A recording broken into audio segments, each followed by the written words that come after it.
Bang-a-rang poker at your service. Another episode of trying to take over the poker world. Gonna go ahead and jump right into this 20,000 guaranteed BDPO 10 event number 126. 10,000 in starting chips. Blind structure, I want to say 12 minutes. So, nice generous amount of time to try to beast this tournament. And this one's going to be a bit on the longer side for not worse, but better. Going for the glory, Huckleberry Finn style. How long can we last? How far can we go? How bad do we want it? Missed out on that straight with that Queen Jack, but that's okay.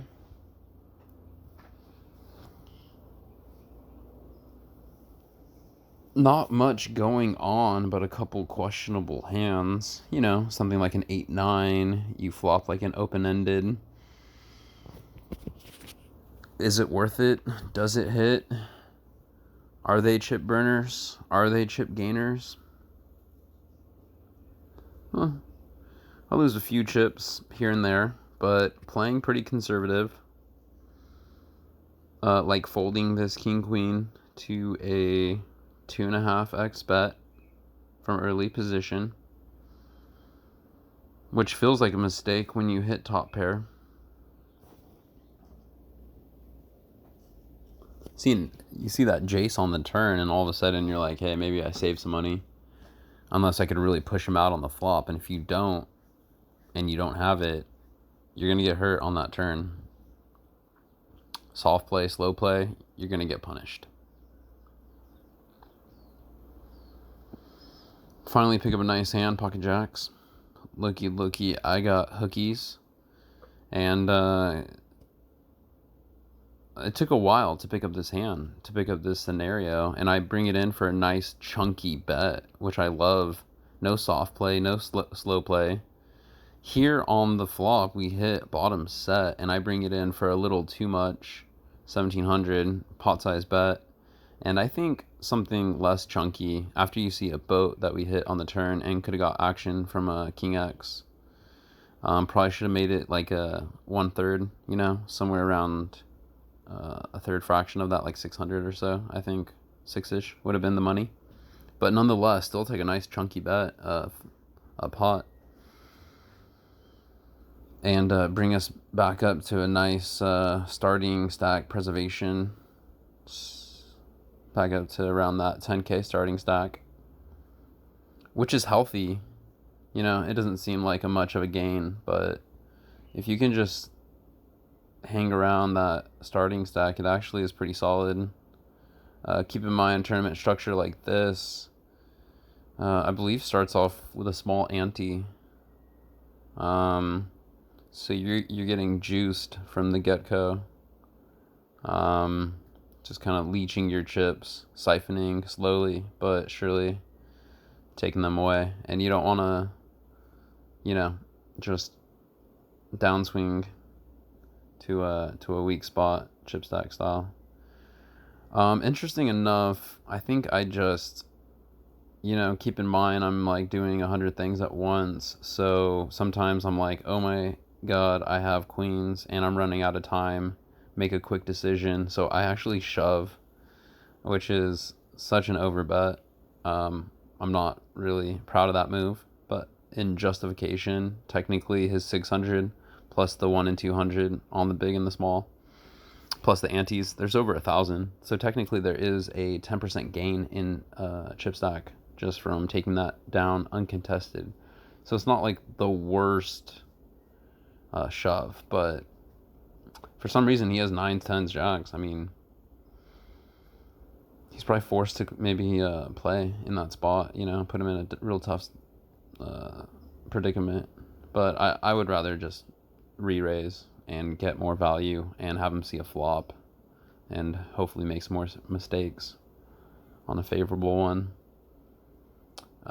Ace 10 suited is good for a chop and happy for it.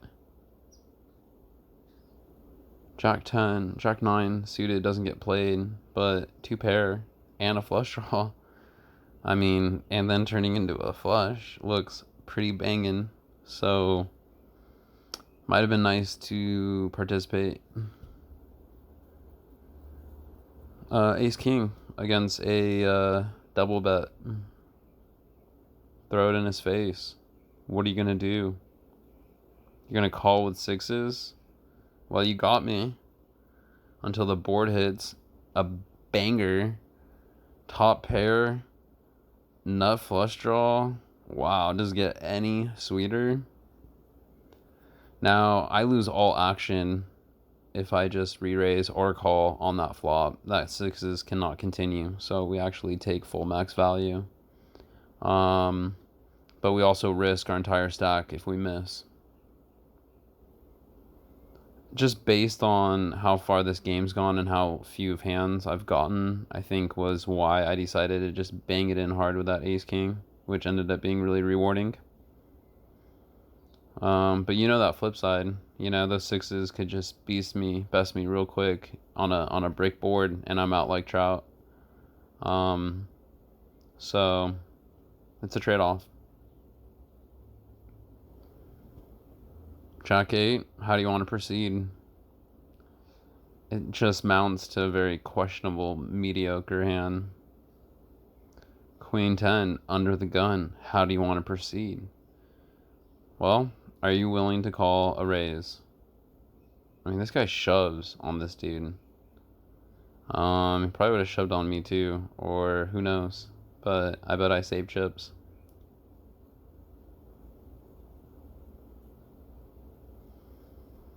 Queen Jack suited, once again, against that double bet in position. How do you want to play? How do you want to proceed?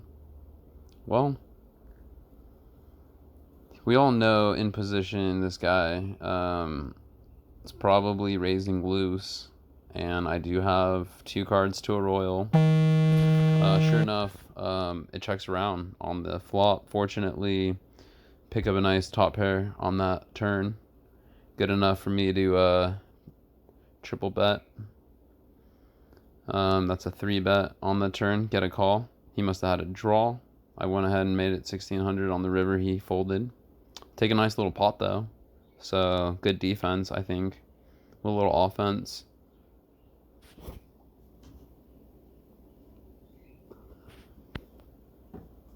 Up to 20k, which looks good. Technically, it's only double our starting stack. Pick up a in position dirty ace king, and I just go ahead and bang it in. Remember, I'm not risking 20k. I'm risking 8, 12, or 8. And those 3 players fold. Pocket 3s, dirty. What do you want to do? Well, you would think I would muscle it in if I'm playing that ace king so hard, but I actually opt out because I don't want to call raise. I don't want to call re-raise. I don't want to call shove. I don't want to raise fold either. You know, that's just that negative momentum I'm trying to stay away from. 8-9 suited, totally questionable, but it just mounts to a big old loser, chip drainer, which I fortunately opted out at pre-flop, along with those 3s. Remember, these all add up. Lose 1,000, lose 2,000, lose 1,000, lose 2,000, and all of a sudden you're just like, where'd my stat go? Ace Queen suited looks, diamond looks, wow, just so poker sexy. And this guy's shoving with king 6. What is he doing? Maybe he's on tilt. Maybe he's just wanting to root for me for the rest of the tournament. Why he sidelines it. Fortunately, it holds. And you can see the blinds are getting big. So just to kind of maintain that chip stack, is becoming a little bit tougher. But plenty of time. Remember, this is not a turbo. These are 12-minute blinds. Got plenty of time. But you definitely got to make some moves, you know? So I definitely put it over the top with those eights because eights is a strong hand. But it becomes questionable after the flop, turn, and river. So, and there's a lot in there pre-flop. So once again, right after I pick up an ace king, this guy with a lot of chips I know is limping in weak. He's trying to see some hands, and I won't let him. And sure enough, just taking a couple hands pre-flop increases my chip stack by over like 5k or such, which is a nice result. Looking much healthier than before. Threes, once again, early position. What do you want to do? Is it a chip drain? Look at the blinds. 750, 1500. It's like 3k in their pre-flop. It's dangerous at this point to make a mistake. I opt out of it. And finally, pick up a monster. Now remember, this game has been going on for hours. And, well, as you know, this is like the first time we've seen a big hand. And we get big action. The guy just open shoves, which is just, your dream scenario. And we got him. We got him licked to an ace, which just feels so good. And as long as we can dodge that bullet, we're going to take a monster pot. And the nice thing is we get full value because we did not give up chips on a lot of those burners. And that just brings us up to a nice hefty 50k in chips. And now, all of a sudden, poker life in this tournament is feeling real good. Ace king with a nice little 5500 pre-flop, and then a continuation bet on a solid board. Now top two. I'm not gonna stop with the value bet. I mean, I could have maybe brought it up just a little bit in between that 5500 and that 12k. Nonetheless, it is somewhat of a wet board, so I don't want to just let him see a free card or a cheap card. And sure enough, same player is just, he's doing that chip drain. He might be limping in with those threes and that ace nine. And I'm waiting for the goods. And pocket queens. I mean, I waited a while for that ace king, for these queens. And sure enough, we get a favorable flop with action. And guess what? Ring ring. Scare card hits on the turn. That overcard. Fortunately, I'm not stopping. There's a lot in that pot. He's being passive. He's not showing a threat. And so I have no reason not to continue. And sure enough, it gets through. And I'm happy. Super happy with that result. And puts us up around 85,000 in chips. Once again, dodging that king jack. Pretty sure I'm going to dodge that ace five. Even though the big takes a walk, I'm okay with the play. What are you going to do with the pocket sixes? I'm dodging it. But I'm telling you, these are tempting scenarios. These are those type of spots that you want to just kind of see if you could hit that miracle six and take out these monster stacks. But as you can see, it's a great fold. I was against monsters. And, those boards are just going to put me in peculiar situations where I'm just going to chip burn or have a tough time folding. And I'd rather just alleviate that from the beginning. I make a move with an a7 and gets through. These blinds are getting up there. Although my chip stack is pretty awesome, I'm feeling real good about our position in the tournament. Ace 10, suited. What are you going to do in position? That's a hard walk. So I bring it in for a double bet. I get action from a monster stack. And we're both playing somewhat coy. And I'm just kind of showing that I am limited to where I'm at. And I'm capping out pretty much. And so is he by just calling. And look at that. We both have ace 10. And we both are like, this hand's no good. Maybe so. I mean, it's interesting. He doesn't even raise me, and I don't, and I cap out my bet at like 2 bets per, and we show a chop pot, which I just find a lot of irony in that. And once again, here we are with ace 10 again. I bring it in for a double bet, and guess what? I shouldn't have, because this guy shoves on me, and he's short stack shove, and I still don't want to call. And we may not even find out. We don't even know if this was right or wrong. But I decided to fold. And if you ask me, I wish I would have just folded pre-flop and saved that 5K, not been in that tough situation. And here we are again with ace 10 against, here's a different situation where we are up against a positional raiser with potentially a weaker hand. I decided to defend, as much as I don't like it, there are some spots where it might make sense. And here we are. He passively plays. We hit an ace on the river. I can't even go for a bet. He decides to just check back, and we take the defense of that small pot. Still, I mean, it's a good result, but you can see how we couldn't even really capitalize on that much money. I mean, so it's really wasn't that much of a difference from playing to not playing. But still, we'll take it. Ace 9 suited against a 3-bet UTG. What are you going to do? Well, it's somewhat tempting, but I opt out of it, and I like that decision. Queen Jack against a double bet. It's close. That might warrant a defend. As you see, top pair is hit. This is actually a really good board. This guy decides to bet, and we would be forced to have to play it hard, and we do not like that king on the turn, so we'd have to take it down by the flop, and if we don't, we're going to be in trouble. And here we are again, ace 10 suited. Here's a different situation, and I think about it for a long time, as you can see, and I decide instead of folding to make that move.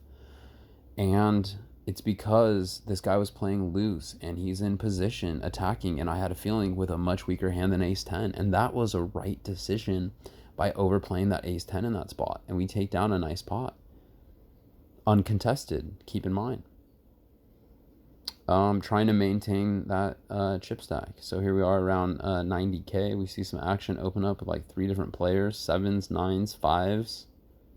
7s hits a miracle 7 over the 9s. Ace 4, questionable spot. I opt out of. Pocket 10s, UTG, solid hand. I mean, we're far into the game. It's 1500, 3K. And I decided to bring it in for a nice meaty 8500, and short stack has no choice but to play that dirty ace king. And fortunately, this 30K pot is going to go our way unless ace or a king bangs out, which does not. So 100% the pot goes to us, brings us up to a 6-figure stack. Which does not come around often enough in my poker world. So this is a rare occasion of having 100K chip stack, which is pretty cool. Feels pretty good making it this far. Keep in mind, there's about 1,000 players in this tournament, and at this point in time, we are probably hovering around maybe 100. Pick up a nice solid ace king.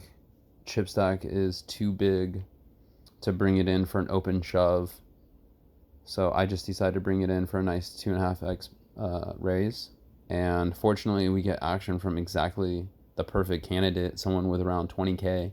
So let's just go ahead and battle with the best hand, and he fell for it.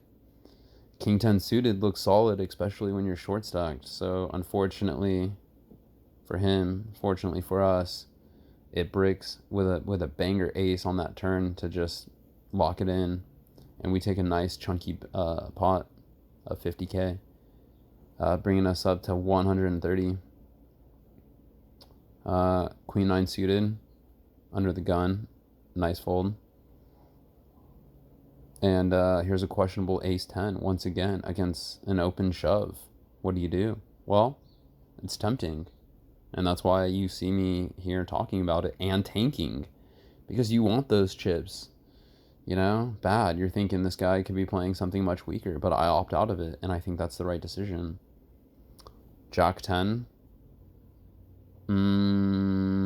Against a 3-bet early position. Well, up against ace jack and ace king, we find out, and we would have hit open-ended, which would have just put us in a spot to continue, and we would have just lost a whole bunch of chips. So just reinforcing that fact that it was a good fold. Jack 7. 10-5 suited. We're just looking at their hands. King queen versus queen 9. Here we are with a king 10 suited on the big blind. Keep in mind the hand that we took out was a king 10 suited, but this is a different scenario. Battle of the blinds. He's got a lot of chips. I still have a pretty solid stack, but the blinds are getting up there. As you can see, I think it might have gone where he calls and I went for a raise and he defended and we brick, but I have position, and on his check I bet and we take a nice little pot. Boost this up to 135k. Deuces versus 5s for 160k. Wow. There is we're at the point in the tournament where it's just like guns blazing, gunslinger, poker gunslinger style. There's, you know, it's at the point where it's time to battle. You know, who's gonna win with the ace queen, who's gonna win with the 8s. Ace jack under the gun.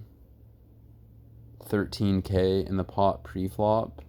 Technically, we have exactly an M of 10. So it is, I mean, technically it's on the fence, but I personally like opting out.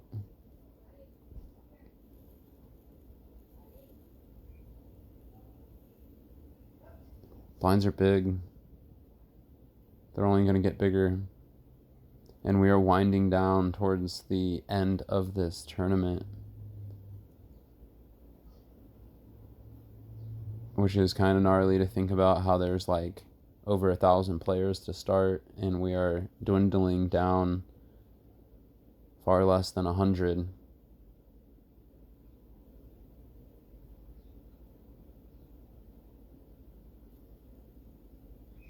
King queen is no good. Tempting, possibly, but not for me. Not a dirty diamond club. Here, under the gun, God, you see that you hit that wind fan for 3 of a kind, and you wish you would have made that move under the gun. Although most of the time it's not going to work out, so I think overall it's a better play just opting out. But it could have been a big scenario, and I think it might have been a reward for folding that king queen, you know, and making all those previous folds. Because you don't see those sets come around nearly enough, you know, and maybe if you bring it in for a double bet. Here I am, a different position with ace jack, which, you know, I'm not a big fan of, but sometimes you have to play, and the blinds are 5,000, 10,000, you know, there's almost 20k in pre-flop. Then yeah, I'm down to the red zone. I'm making that move. Now, unfortunately, I opt out of this king jack. We're up against 10s and ace queen, but we bang it hard on the flop and on the turn for a boat. Now, for some reason, if I had the cojones or the spot nanny to get in with that king jack, that would have been a 300k pot. And honestly, it would have been justified because the blinds are so big. I'm in the dead zone, and being in the dead zone with a king jack is good enough to actually participate. So, unfortunately, I missed that, and that was a big miss. To the point where now you start thinking about playing a queen jack. I mean, that's you know, our stack has shrunk up based on the size of the blinds. You know, that 80K, that 100K, it's not cutting it at this point in the tournament because we're at the end. Look at these chip stacks around me. 300K, 600K. This is the end of the tournament. We're down to less than like 50 players, 40 players. We're literally at the point where these are the people that are going to be contesting for those top 9 places, you know. We're talking about like $4,000 for first, paid down roughly 3 to 4 grand. So yeah, it'd be nice to get a nice solid poker paycheck. Here's a key spot. I mean, look at it, 6 and 12, and I fold king 8 in position, 8-handed. Okay, and there's 27K in pre-flop. I have an M of 2. That was my hand because the big blind walked.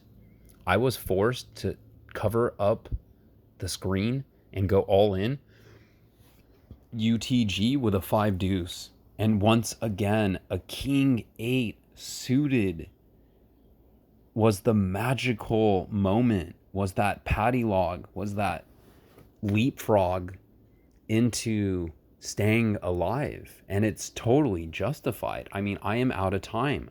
I just went all in blind, putting my hand over the hand, forcing myself to play UTG so that I wouldn't get blinded out. And look at this.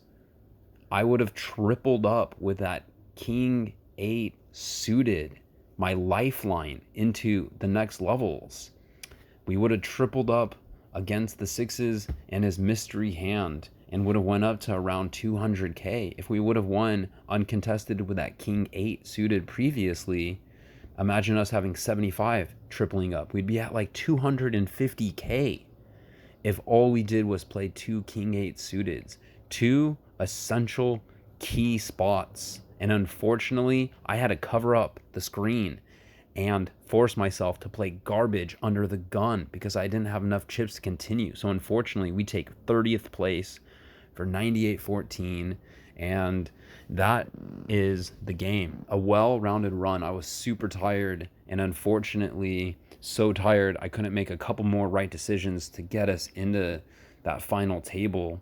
But nonetheless, a super nice run, a lot of great value in this, and I cannot wait to have a nice run like this again. So as you can see, just showing the pay structures, the structure of the tournament, just kind of breaking it down, seeing what levels we got to, what levels to anticipate coming up, just some of those just ending key moments. And as you can see, those king 8 suiteds were just super magical to the point where those were our jumping logs, our magical steps that I think were super obvious. But if I wasn't super tired,